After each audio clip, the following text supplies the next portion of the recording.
Hi guys, this is Rachel and I did my assignment on the impact of workplace bullying on human resource management. First off, why is this an issue? Workplace bullying is defined as repeated mistreatment by one or more perpetrators of an individual or group. There was a study conducted in 2011 which stated that 41.4% of respondents had said that they experienced psychological aggression at work within that past year, and this represents 47 million workers throughout the United States. Some of the effects of bullying for the targeted individual, these can include mental and physical consequences. Some of the mental consequences include post-traumatic stress, low self-esteem, anxiety, depression, exhaustion, and insomnia. Some of the physical effects can include gastrointestinal disorders, headaches, and at times substance abuse. There's a lot of negative effects for the organization as well. It can slow business growth, profitability, lead to increased turnover, low employee morale, decreased productivity, and a decrease in innovation as employees are less likely to come forward with new ideas. Additionally, why this is relevant to nonprofit organization human resource management. Human resource representatives have a duty to ensure that employees are in compliance with organizational policies and procedures. Additionally, that they are in compliance with the law and that all employees are being treated fairly and equally. It's also significant to nonprofit organizations specifically because research has shown that it has been established that this problem is almost 3 times as likely to occur in social service, health, and educational professions more than any other occupation. Going from there, there's some statistics on workplace bullying. From these studies, it states that 49% of adult Americans have been bullied or witnessed it. 80% of bullying is legal, but it still occurs, and 72% of bullies outrank their targets. Kind of a review of what some of the things I saw in my research were. Bullying was first studied in the 1980s by Heinz Lehmann. And he began studying the effects of this phenomenon and what it did to the individuals that were being targeted. And from there, he was able to coin the term of mobbing and described it as an occurrence in which multiple individuals conspired together to abuse one individual in the workplace. From there, I did some research on different countries and how they're able to handle this issue, as the United States currently does not have a law prohibiting bullying or ask organizations to put that kind of wording within their handbooks or resources for employees.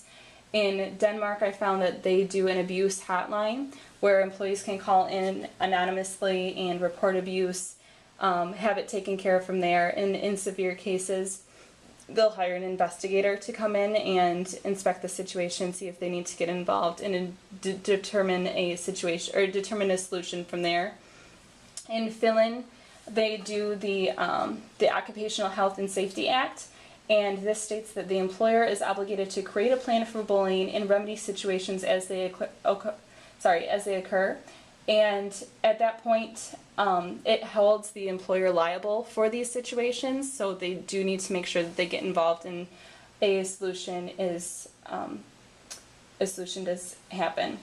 With the United States, there currently is no anti-bullying law. In Michigan alone, 1 in 6 workers were found to be targets of bullying activity. There isn't any law that's taken place, however there's some that have been written. The Healthy Workplace Bill is one that they've tried to put forward, and this states that it requires organizations to define an abusive work environment. It also requires proof of health harm to be licensed by licensed health and mental health professionals to occur, and it tries to plug the gaps in the current state and federal civil rights protections, and that has yet to be voted on. For best practices, every human resource department should define bullying and include it as in part of their anti-abuse and harassment policy.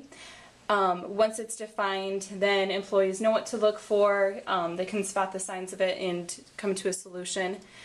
And additionally create an organizational training program or educational activities such as a webinar to inform employees of the dangers of this kind of abuse, what they can do and what kind of resources they have to combat the issue. Creating a zero tolerance policy is also really important. Just putting it out there that this kind of abuse isn't going to be tolerated. Any perpetrators that try to inflict this kind of harm on their employees or on their coworkers, there's going to be repercussions for their actions. And additionally, some of the skills that we had also covered in class were communication and empathy. These are skills that MPA students should have and human resources representatives should have when dealing with these kinds of issues. And in conclusion, we really need change to come about for this kind of issue. Without any laws or legislation in place, organizations are not obligated to write anything in their harassment policies regarding bullying. They don't necessarily have to investigate it at this point. So a lot of employees do suffer in silence, especially with the economy kind of turning around.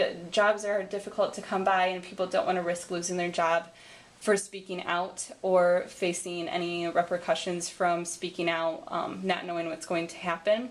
So putting laws and ensuring that organizations implement that kind of policy will make sure that these kinds of individuals don't have to suffer from that kind of abuse in the future. And then I just kind of added a Michael Scott picture in there. He wasn't a bully at all, but he just wasn't great of a boss, but he got stuck in there, and Toby, the HR representative, couldn't really do a whole lot about it, so I just thought it was kind of funny.